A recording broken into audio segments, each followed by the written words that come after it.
A major feature of the Vietnam era was the spirit of rebellion among American youth. The youth rebellion of the 1960s had both a political aspect, known as the New Left, and a cultural aspect, generally referred to as the hippie culture or the counterculture. The counterculture was characterized by sex, drugs, and rock and roll. The foundations of the counterculture went back to the hipsters of the 1930s. Hipsters were part of the urban black culture of the northern ghettos. Hipster culture was typified by sexual freedom, the use of marijuana, underground music known as jazz, and the use of a lingo known as jive. In the late 1940s and early 1950s, some young whites in New York, San Francisco, and other big cities began to adopt hipster culture as their own. These alienated whites were known as beats, or beatniks to some, and incorporated Oriental mysticism into their hipster culture. They practiced a deviant lifestyle that included voluntary poverty and the rejection of traditional values such as materialism, competition, the work ethic, personal hygiene, sexual repression, and monogamy. By the early 1960s, beat culture had begun to fade. The beats were driven out of their old haunts by the police and by curious tourists. But a remnant of beat culture hung on in a 40-square-block area of San Francisco known as Haight-Ashbury, which was soon to become the greatest stronghold of the counterculture. There were two major elements in the transition from beat culture of the 50s to the counterculture of the 60s. First was the use of hallucinogenic drugs, which had not been part of earlier alternative lifestyles. The second was the transition from jazz to rock and roll. The main advocate of hallucinogenic drug use was a Harvard psychology professor, Dr. Timothy Leary. In 1960, Leary met Allen Ginsberg, the poet of the beat generation. In December of that year, Leary and Ginsberg and another poet named Peter Orlovsky met at Leary's home and began what they called a crusade for mind expansion. They launched this crusade by eating psychedelic mushrooms, which Leary had first discovered on a trip to Mexico. Ginsberg and Orlovsky ate the magic mushrooms, repaired to their room, stripped naked, and played Wagner on the record player. Lying in bed, Ginsberg began to have a bad trip, but Leary came in, gazed into Ginsberg's eyes, and pronounced him to be a great man. Ginsberg then got up, went downstairs to the kitchen, and proclaimed himself the Messiah. Sitting in the kitchen after the drug had worn off, Ginsberg plotted the psychedelic revolution. He was convinced that psychedelic drugs were the key to solving the world's problems and believed that everyone should be given drugs, beginning with world leaders. Ginsberg knew that influential people would not listen to him, but they might listen to a Harvard professor. So Professor Timothy Leary became the guru of the drug culture. In late 1961, Leary tried LSD, or acid, and called it, quote, the most shattering experience of my life. He proclaimed LSD to be a powerful aphrodisiac, probably the most powerful sexual releaser known to man. He said, blow the mind and you are left with God and life is sex. Anyway, as the use of LSD and other psychedelic drugs spread, Leary's motto became the motto for the counterculture. Tune in, turn on, drop out. And psychedelic drugs were seen as the means to save the world from destruction. Rock and roll music originated in the 1950s when white performers such as Elvis Presley fused pop and country styles with urban black music known as rhythm and blues. From the beginning, rock and roll was protest music, and it triumphed with the so-called British invasion of the 1960s. In addition to continuing the tradition of the hipsters and the beats, the counterculture sprang from the unprecedented level of affluence in post-World War II American society. To a generation raised in affluence, the old Protestant work ethic had no meaning. When rock music called upon this generation to break out of traditional bonds, they were ready to do so. By 1967, imitation Haight-Ashburys had grown up throughout urban America, acid rock dominated the music charts, prestigious museums exhibited psychedelic posters, and the national cliché had become do your own thing. The counterculture peaked that year with the so-called Human Be-In in Golden Gate Park in San Francisco in January, and then with the so-called Summer of Love in Haight-Ashbury in the summer of '67. And the last great fling of the counterculture came in August 1969 at the Woodstock Music Festival in Bethel, New York. The essence of the counterculture was an attack on the capitalist system, and Woodstock exemplified this attack on capitalism. An incredible 400,000 people gathered on a farm to hear the greatest lineup of rock talent ever assembled in one place. The crowd created a loving community based on sex, drugs, and rock music. So Woodstock was seen by many as a successful celebration of the counterculture. Unfortunately, an attempt to repeat the Woodstock success in California 4 months later resulted in disaster.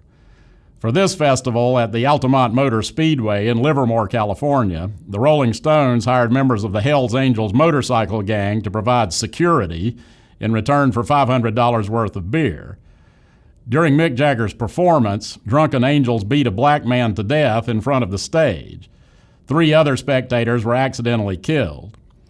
As one reflective hippie described the Altamont catastrophe, "In 24 hours, we created all the problems of our society in one place: congestion, violence, dehumanization." The counterculture began to fade after 1969. Partly this was a result of the increasing violence of hippie revelry. Altamont was an example of this, and an even more shocking example was the brutal murder of actress Sharon Tate and 6 others by Charles Manson and his hippie family. Manson was also an example of the extent to which psychotics and criminals had invaded the counterculture. Another reason for the decline of the counterculture was the growing commercialization of the movement. The rock musicians who lashed out at the capitalist system made millions of dollars, and one wag said that the difference between a rock king and a robber baron was about 6 inches of hair. A third reason for the waning of the counterculture was economic recession, which induced a certain caution among the young. Not only were young people increasingly hesitant to leave mainstream society, but many of those who had already left grew tired of their riches-to-rags existence and returned to school to become lawyers, doctors, politicians, and accountants. And a final reason for the decline of the counterculture in the 70s was that the Vietnam War, which did so much to discredit authority, rapidly de-escalated. The de-escalation of the Vietnam War was partly a response to the anti-war activities of the New Left. The New Left represented the political strain of the youth rebellion of the 60s. It was not a single organization or even a single movement, but the group that emerged as the most prominent New Left organization was the Students for a Democratic Society, SDS, formed in 1960 by 2 University of Michigan students, Al Haber and Tom Hayden. SDS held its first national convention in 1962 at Port Huron, Michigan, and issued the Port Huron Statement, which emphasized the degree to which American life had become dominated by organizational structures such as government, corporations, unions, and universities.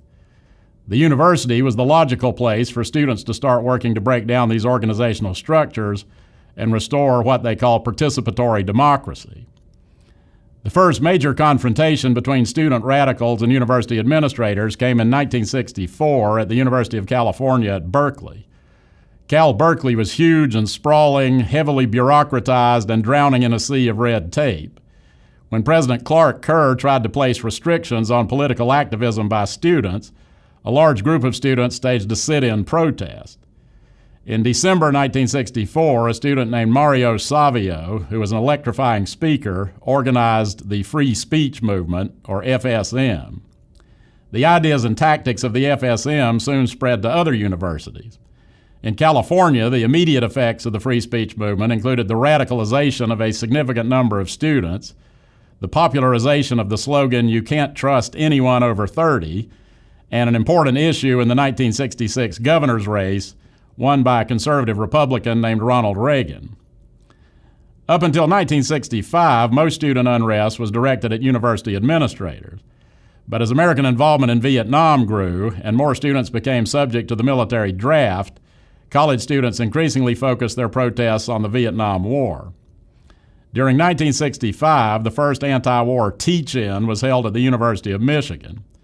The teach-in was half lecture by sympathetic faculty and half political rally, and it soon spread to other campuses. Beginning in 1966, anti-war demonstrations began to become larger and more militant. This new militancy was exemplified in 1967 when nearly 500,000 protesters mounted an unsuccessful attempt to shut down the Pentagon. In 1969, the SDS broke into rival factions. Some SDS leaders still advocated nonviolent protest and civil disobedience, but a militant core of the SDS now believed that American society was hopelessly corrupt and had to be destroyed. This radical faction was known as Weatherman and was led by Mark Rudd and Bernardine Dorn, among others. Weatherman advocated the violent overthrow of American government and capitalist society. In 1969 and 1970, they carried out a terroristic campaign of bombings in cities and universities across the country. Law enforcement officials eventually rounded up most of the Weathermen. Those who weren't jailed went underground. As the war in Vietnam de-escalated, the anti-war movement lost its reason for being and began to fade. By 1971, the New Left as a whole was dead, killed by government repression and above all by its own excesses. Though it lasted a little more than a decade, the New Left political movement had some significant consequences. It helped to demystify authority and contributed, therefore, to its decline. It helped force de-escalation of the Vietnam War, and it attacked the form and values of the contemporary university, making it less authoritarian and more responsive to students.